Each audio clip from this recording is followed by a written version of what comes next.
We're at a crossroads. Raising the price of fossil fuels is not enough.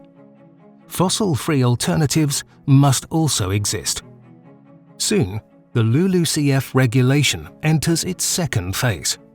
Then, individual and binding national targets will apply. A member state that fails to meet its targets risks both fines and stricter future targets.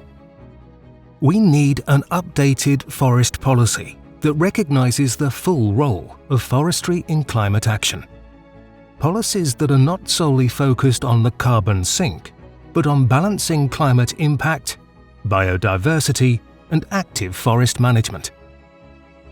Europe's forests are a powerful climate engine. When we use forest raw materials instead of fossil materials, we reduce as much as 390 million tons of carbon dioxide every year.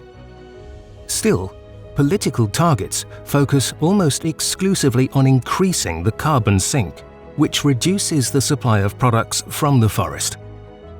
Why is that? Let's start from the beginning. The EU's goal is to phase out fossil fuels and raw materials to achieve climate neutrality by 2050. But how will we get there? To reach the climate targets, we have three methods. We can change our consumption patterns, replace fossil energy and raw materials with sustainable alternatives, or let nature compensate emissions through the carbon sink. The carbon sink is an essential part of the EU's climate strategy. It captures carbon dioxide through growing biomass and stores carbon in harvested wood products. But recent statistics suggest it might not be the simple solution that many are counting on. To meet our common climate targets, the EU has introduced a new legislative framework.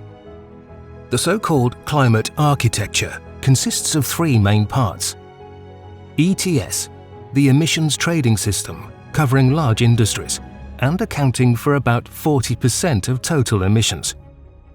ESR, the effort-sharing regulation between countries, covering other emissions including transportation, buildings and agriculture.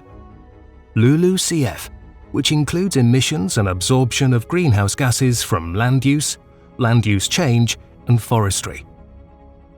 The target is to increase the EU's carbon sink to 310 million tons of carbon dioxide per year by 2030. However, over the past decade, the European carbon sink has declined significantly, and many countries are now at risk of missing their targets. The carbon sink is not what it used to be. It has become less stable and more vulnerable. This is partly due to climate change and natural disruptions, such as fires and insect infestations. In some cases, the forest itself may even become a source of emissions. That's why the focus needs to shift to the root problem, replacing fossil fuels with fossil-free energy and materials. We need to stimulate a growing bioeconomy, one that uses raw materials from the forest in ways that benefit both the environment and society. When we use wood-based products, carbon dioxide is stored throughout the product's entire lifetime.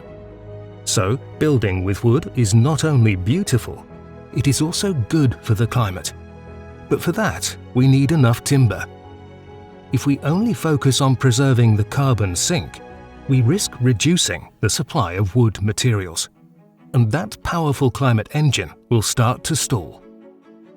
By using forest raw materials instead of fossil products, we avoid releasing as much as 390 million tons of carbon dioxide equivalents annually. That's equal to the yearly emissions of 500 million Europeans. This is how we safeguard our environment, not just until 2030, but for future generations.